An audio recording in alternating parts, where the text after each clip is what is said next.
Most of us learn about mindfulness starting with mindfulness meditation, mindfulness of breathing, the four foundations or establishings of mindfulness. From the time of the Buddha, mindfulness started much earlier in your practice, memorizing. You memorized passages of the Dhamma. You heard it from the Buddha, tried to take it to heart, and then you maintained it, as they said. In other words, you kept it in mind. And the Buddha's talks were designed for that. We complain about the repetition in the talks, but that's for ease of memorization. And for the people who couldn't memorize a whole talk, often he would summarize the main points at the very end with a verse. So you could remember the verse, and then as you thought about the verse, you could remember bits and pieces of what the Buddha had to say. When the Buddha talks about mindfulness as a strength, it encompasses both the memorization and the establishing of mindfulness as a meditation practice. And the two help each other along. Because when you're meditating, you want to keep in mind the instructions, what to do. What to do when something unskillful comes up in the mind, how you recognize it as something unskillful. That's a function of mindfulness. And then you remember what to do with it. If something skillful comes up, or if it needs to be developed, you work on it. It needs to be maintained, you maintain it. You've got to keep these things in mind. And on top of that, there are the whole set of values that go along with the practice.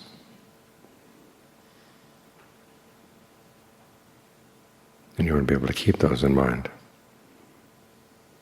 Because you find yourself sometimes in difficult circumstances, and it's good to remember a passage or two of the Dharma that's relevant to what's going on,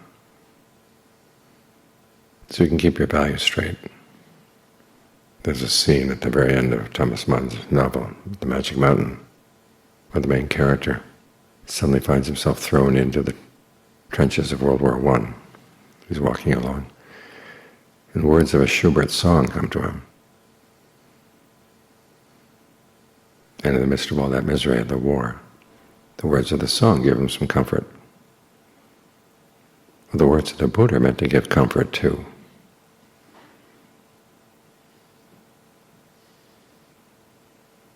You remember his statement about the two bandits. Even if people are sawing you up with a two-handled saw into little pieces, you should still have goodwill for them. It's an image that sticks in the mind. It's meant to stick in the mind. And John Lee tells a story about a mother monkey who ends up dying out of concern for her baby monkey. I've known people complain about that image, but it's one that sticks in the mind. In this case, the point that John Lee is making has to do with attachment, clinging.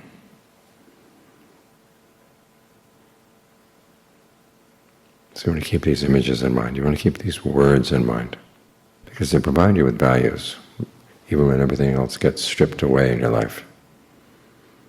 And it will. As the Buddha said, we're subject to aging, illness, and death. We'll go different, separate from all that is dear and appealing to us. It's going to happen sooner or later. So we want to have something good to hold on to. Which is why it's good to memorize some passages of the Dharma. This is why we chant them in Pali and in translation.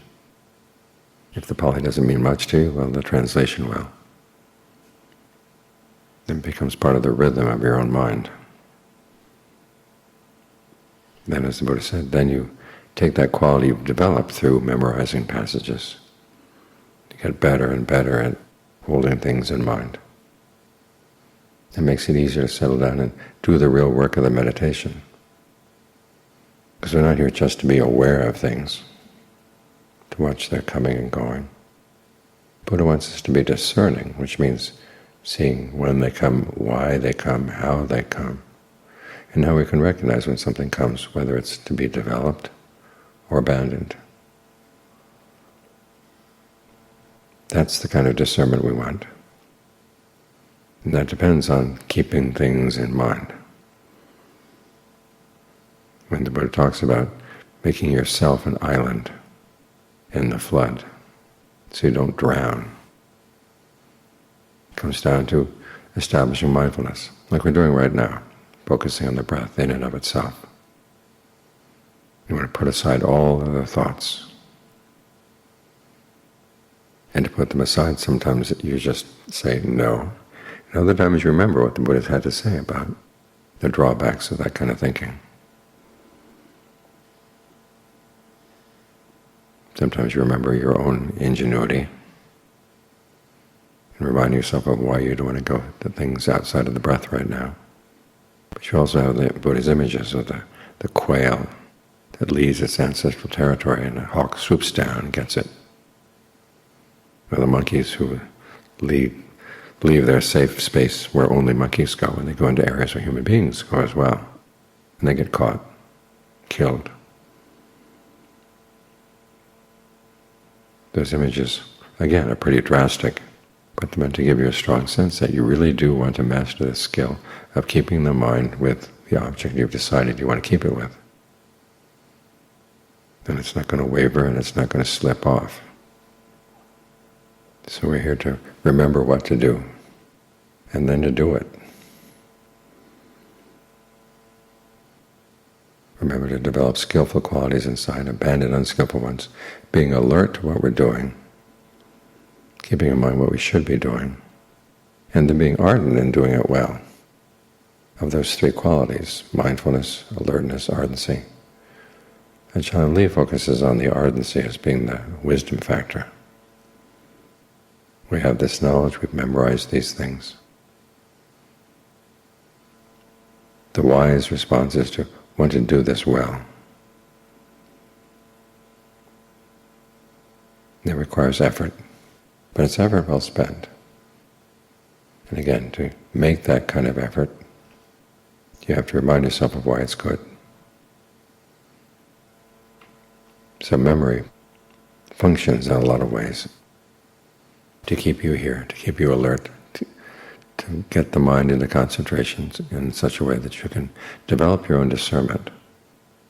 So instead of just remembering what the Buddha had to say, you can produce some discernment of your own as to what's skillful, what's not, what works and what doesn't work in your mind. You borrow the Buddha's wisdom to begin with, and use it as a template for figuring out how to make some wisdom of your own. That's when you have an island in the flood. Because that's the Buddha's image for a world. It's a flood, a river that's overflowing its banks, and it can pull you along. There's lots of images associated with rivers. There's the river that, as you're being swept along, you see there's some grasses on the side, on the banks. So you don't hold on to the grasses, but the grasses either get uprooted or they cut your hands. That's a symbol for trying to hold on to your body, hold on to your feelings, perceptions, thought constructs, the aggregates. You need something better. You need that island, which you build through your mindfulness and your alertness and your ardency. That island becomes the island of concentration. There's a school of thought that says mindfulness practice is one thing, concentration practice is something else. But the Buddha didn't belong to that school of thought. For him, mindfulness, when it's really done well, and it is something you do, you're not just passively watching or sitting here watching things go by as you do nothing. You've got a lot of work to do. That's another school of thought that's strange, that mindfulness is something that's just always there. And all you have to do is get back and relax into that mindfulness. And there you are.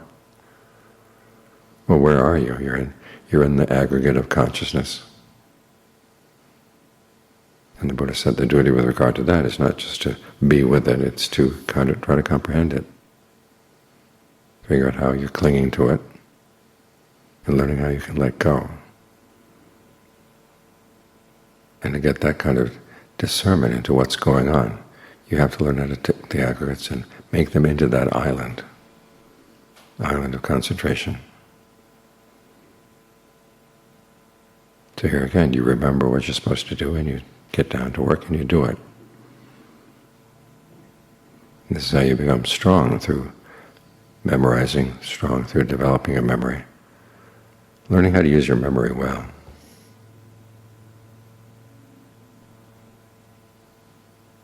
It's part of the information that your inner critic should be educated with. Many of us don't like the idea of an inner critic, but if we had no inner critic, there'd be no bounds to our actions. There'd be no good or bad. What you have to do is train your inner critic with right view. So it's actually helpful. It becomes part of the path. Learning how to talk to yourself. I notice again and again and again wherever I go to teach, a lot of people have their number one problem as not knowing how to talk to themselves. So again, you try to remember, how did the Buddha talk to himself? How does he recommend that you talk to yourself?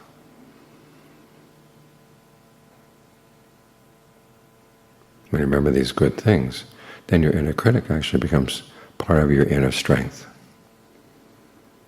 rather than as something destructive inside. Knows how to encourage, how to point out things that you might have forgotten, for the sake of your genuine well-being. To try to use your faculty of memory as a part of way of making the path to making you strong. We live in a world that demands a lot of us, is probably going to demand a lot more. So having this inner strength will provide us with that island we need so that we don't get overwhelmed by the flood.